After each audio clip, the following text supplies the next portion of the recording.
बहुत समय पहले की बात है। एक राजा के महल के बगीचे में एक कौवा और कौवी एक साथ रहते थे। वह बगीचे के सबसे बड़े पेड़ पर रहते थे। उसी पेड़ के नीचे एक अजगर का बिल था। कौवे को पता था कि अजगर वहीं रहता है, फिर भी वह उस पेड़ पर काफी समय से रहते थे। दोनों कौवे सुबह के समय तो भोजन की तलाश में निकल जाते थे और शाम को खाना लेकर लौटते थे। इसी तरह समय बीतता गया। एक दिन मादा कौवे ने 2 अंडे दिए। दोनों बहुत खुश थे। अगले दिन दोनों कौवे अंडों को घोंसलों में छोड़कर सुबह खाना ढूंढने चले गए। शाम को वह खाना लेकर लौटे। आकर उन्होंने देखा कि अंडे वहां पर नहीं थे। इससे दोनों कौवे बहुत दुखी हुए।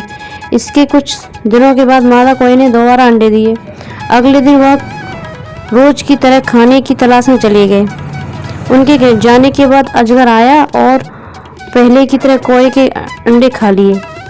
जब शाम को कौवे खाना लेकर लौटे, पेड़ पर लौटने के बाद उन्होंने देखा कि वहां से अंडे गायब थे।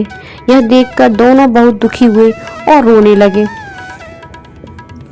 लेकिन उनको अब समझ आ चुका था कि यह जरूर पेड़ के नीचे रहने वाले अजगर का काम है।